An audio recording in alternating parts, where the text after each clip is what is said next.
ਬੱਲੇਬਾਜ਼ਾਂ ਨੂੰ ਆਪਣੀ ਸਪਿਨ ਦੀ ਫਿਰਕੀ ਨਾਲ ਘੁੰਮਣ ਘੇਰੀਆਂ ਵਿੱਚ ਪਾਈ ਰੱਖਣ ਵਾਲੇ ਮਹਾਨ ਆਸਟ੍ਰੇਲੀਆਈ ਕ੍ਰਿਕਟਰ ਸ਼ੇਨ ਵਾਰਨ ਦਾ ਕੱਲ੍ਹ ਦੇਹਾਂਤ ਹੋ ਗਿਆ।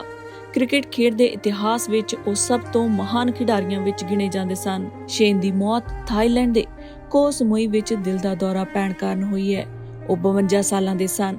ਉਹਨਾਂ ਦਾ ਕੰਮ ਦੇਖ ਰਹੀ ਟੀਮ ਨੇ ਦੱਸਿਆ ਕਿ ਥਾਈਲੈਂਡ ਦੀ ਆਪਣੀ ਰਿਹਾਇਸ਼ ਵਿਲਾ ਵਿੱਚ ਬੇਸੁਰਤ ਪਾਏ ਗਏ ਸਨ ਤੇ ਮੈਡੀਕਲ ਟੀਮ ਵੱਲੋਂ ਕਾਫੀ ਯਤਨ ਕਰਨ ਦੇ ਬਾਵਜੂਦ ਉਹਨਾਂ ਨੂੰ ਬਚਾਇਆ ਨਹੀਂ ਜਾ ਸਕਿਆ।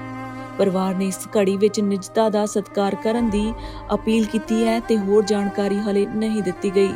ਸ਼ੇਨ ਦੇ ਪਰਿਵਾਰ 'ਚ 2 ਧੀਆਂ ਤੇ 1 ਪੁੱਤਰ ਹੈ।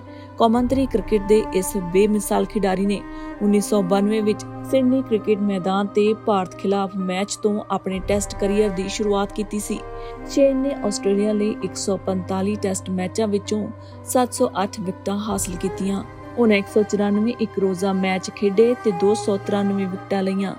ਟੈਸਟ ਕ੍ਰਿਕਟ ਦੇ ਇਤਿਹਾਸ ਵਿੱਚ ਸ਼੍ਰੀਲੰਕਾ ਦੇ ਮੁਥਈਆ ਮੁਰਲੀਧਰਨ ਮਗਰੋਂ ਉਹ ਸਭ ਤੋਂ ਵੱਧ ਵਿਕਟਾਂ ਲੈਣ ਵਾਲੇ ਦੂਜੇ ਗੇਂਦਬਾਜ਼ ਸਨ। ਮੁਰਲੀਧਰਨ ਦੇ ਨਾਂ 800 ਤੋਂ ਵੱਧ ਵਿਕਟਾਂ ਲੈਣ ਦਾ ਰਿਕਾਰਡ ਦਰਜ ਹੈ।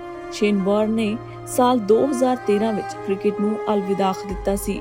1999 ਦੇ ਵਿਸ਼ਵ ਕੱਪ ਵਿੱਚ ਮਿਲੀ ਖਿਤਾਬੀ ਜਿੱਤ ਵਿੱਚ ਵਾਰਨ ਦੀ ਅਹਿਮ ਭੂਮਿਕਾ ਸੀ। ਐਸ਼ੀਅਜ਼ ਕ੍ਰਿਕਟ ਵਿੱਚ ਸਭ ਤੋਂ ਵੱਧ 195 ਵਿਕਟਾਂ ਲੈਣ ਦਾ ਰਿਕਾਰਡ ਵੀ ਵਾਰਨ ਦੇ ਨਾਂ ਤੇ ਦਰਜ ਹੈ।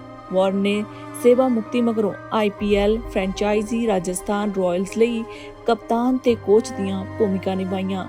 ਸ਼ੇਨ ਵਾਰਨ ਭਾਵੇਂ ਆਸਟ੍ਰੇਲੀਆਈ ਕ੍ਰਿਕਟ ਖਿਡਾਰੀ ਸੀ, ਪਰ ਉਹਨਾਂ ਨੂੰ ਚਾਹੁਣ ਵਾਲੇ ਪੂਰੇ ਸੰਸਾਰ ਭਰ ਦੇ ਵਿੱਚ ਸਨ।